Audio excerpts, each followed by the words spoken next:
I got another email for Titillation Tuesday. Wait, on top of the one we got? On top of the one we got. Dave may not realize this. Last week, what were we talking? Oh, this week, on Tuesday. Oh, I know what it was. A P1 emailed. We were talking about sneaking into football stadiums. When I was really young, I snuck into the Tar Heels football stadium. Alone. Keenan Stadium. Well, my father said, go. I could sneak in through the slats of the gate. Ran around the field, went up in the stands, went up to the end zone, the 50-yard line, all of it. Pretended I was playing football. Heck yeah. Air, just invisible ball. Closest he got to being a UNC student.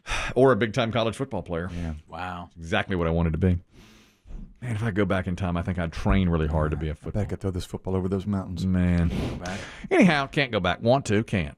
So, a P1 listener emailed and said, in 1978, I dated the kicker on the UNC football team. At 2 a.m., we snuck into Keenan Stadium and had sex on the 50-yard line. She said, as the end of the letter, she said, I thought this would titillate you.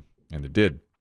It became Titillation Tuesday, so the we first. Called it Titillation Tuesday. Now, suddenly, we got email after email. Now, I've gotten 2 or 3 saying, well, if you think that titillates you, take a look at this. And I said to Christian, I want to read this on Wednesday. I said, no. He said, no. I said, can I do it on Thursday? No.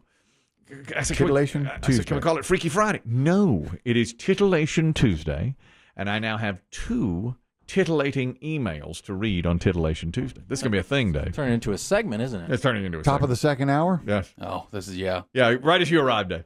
Perfect. On a Titillation Tuesday. And they're going to keep coming, too, because people have found their audience now. It's you. Well, yeah. Everyone will have a great sex story. True, maybe not true, but they know you're golly. Of course. Yeah, you will. This will also be a golly Of course, count. yeah. Actually, we should rank the stories on how many gollies you give it. Yeah. The golly gauge. Yeah.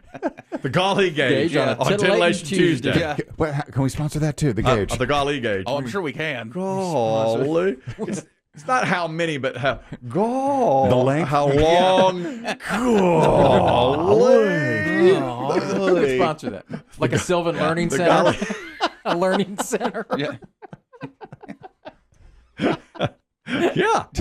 Do libraries advertise? One of our community colleges. Don't be like this. Yes. Yes. Yes. You have to do it as soon as you finish the email. Yeah. And she said, tastes like pineapple to me. Golly. Man. Maybe Western Carolina or Yeah. Appalachian. The golly gauge verse, and it'll already be sponsored, is Titillation Tuesday. We're going to get Adams and Eves over here to sponsor that thing now. It'd be fine. That's how we want to do it. I did get an email saying you should do this segment. He said he sees it online. It's called There, I Said It, like things that should be, even if they're not. I thought you'd like this, Dave. Giving blood should be a mandated civil duty, like jury duty or paying taxes, to give blood. That way we'd never have a shortage like you hear about all the time at the holidays. Well, the idea is nice, but I don't think you can demand people to do things with their body. Can't do it? You couldn't do it. I've always wanted to give blood, but I will be one of those people that passes out, and here's why. It's the pumping part. Like where they give you a ball or something, like in my mind, it's squeezing the blood out, and I can't take that thought. Did I have to do that? I don't know if I have to. Do you have Most to? of the time you do because Yeah, you you have do. to do for a Because little while. it's not just a blood test like it. Right. They take It's more. totally They take different, more. Yeah, they got to I- get it going. I went as a kid with my mom because she is one of those people that when she does it. She knows the dates and goes. And I remember as a kid almost passing out, and it was watching people pump like they were squeezing a ball. Yeah. And in my mind, it just still to this day, it freaks me out of like pumping your blood out. So you could not, you don't think physically do that? I think I'd pass out. Now, granted, I'd probably walk in and they'd be like, beat it. Well, But let's pretend. I wasn't going to say that. I know, but I let's wasn't pretend gonna I'm say a it. normal sized person. All here. right. Yeah. As you will. Do you have good veins, Biggie? Oh, yeah, I do have good veins. Yeah. Prove it. Where? Come on now. They always tell me that this Wait is a the good. minute. They love You got a taking good blood vein? for this arm. You got yeah. a good vein? Yeah. I got a really good one. Look at that guy. Oh, yeah. Yeah. You've shown off your veins Look before. at that vein. Here, look at it. All I do. They always have to take mine from one arm and not the other. Oh yeah, my right arm is not as My good. left's better than my right. Yeah. I can't get any good. They always say to me, where's your veins?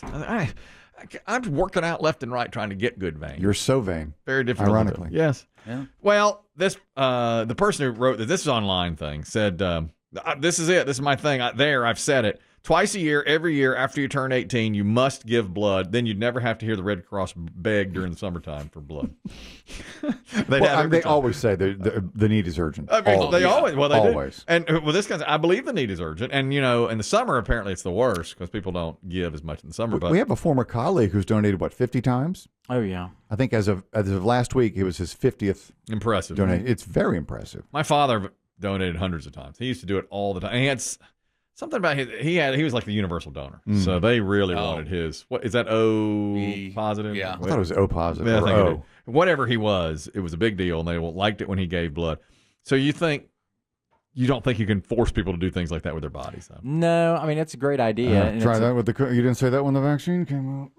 Well, that's a good point. Now, you didn't have to go. They didn't force you to go line up. Well, let's say they did that. Let's say they instituted a rule. Yet You must give blood. Can you imagine the conspiracy theories around that? Yeah. They're taking your blood And doing what with and it? they're typing it, and they'll Right. chip you while they're at it. You have all your DNA. And everybody at age 18 is forced to give blood twice a year. Come on. Oh, forget it. Not in this country. No, sir. No way would that be. I didn't even think about that angle of it. Of course you didn't. As soon as I saw it, I was like, that's a nice idea. What a great idea. Everybody gets to give everybody roll up your blood. sleeve. And I said, my friend Dave Aiken will like it. We're going to run out of orange juice, people. So many people are donating. And cookies. The little cookies. Yeah. You have to give twice. Boy, they'd be beating down the door to get in there and give blood. People should go give either way. That'd be nice. I mean, I'll take mine. A little extra boozy. do you give, have you given how many times? Once, I think. Yeah, me too. It's pathetic. 3 or 4 for me. That's about it. It's pathetic. I know, we really. It's time. Yeah. What is it? An hour? It is maybe 45 minutes an hour, something like that. And then you have to not be as active for the next hour, right? Yeah, You're supposed to chill. They make you rest for a little bit. Yeah, rest for a little. And I remember the one time I did do it, I'm a pretty big guy, and a woman was helping me over to get the cookie and orange juice, and she was, 5 feet tall and 90 pounds, older lady. And I was like, honey. She was trying to hold me up. I said, sweetheart, Yeah. I'm going to fall on you. This is going to be terrible. Yeah. Man, I can't believe I didn't think of it that way. I didn't think of it at all as that's invasive. I thought, what a great, let's rally around our blood Yes, our bloodless people. and give it to our bloodless so that they're saved and helped, Need has no season. Let's just force you to do it year after year. And The people gift of life is what it is. the gift of life. And people like Biggie just hold him down, let him scream. Put that needle in there. Pump it. Put that Pump needle. it. Pump it in there. Yeah, but you'd be all for this till it was your blood day. And then probably. you'd be in here I forgot about it. My It's damn blood day. Oh my God, it's blood day. I'm supposed to go to the gym. Yep. That's right. Yeah. Platelets, they say, is the ones to give. Now, that takes 2 or 3 hours. Platelets. Yeah. They pay big money for that, I think. I know a guy who does that. Gives his I do too. platelets, and it's big money, and it Can't helps. do it as often. And it helps people. No. Why not let prisoners do it, and then you get a week off your sentence every time you give? Ooh, interesting. 1 week off sentence. That's not too bad. You want prison blood, though? I mean, a lot of prisoners get released early anyways. Well, I don't want no prison blood. It's not like if I'm bleeding to death, I'm not going to be like, that's not prison blood. But the bag should have to have stripes on it, so that's prison blood. You look up is that prison blood? That's right. I don't want it. They should give you a choice. Free range? They should charge you more: free range blood or prison blood. Leave it insurance, and they will. They will.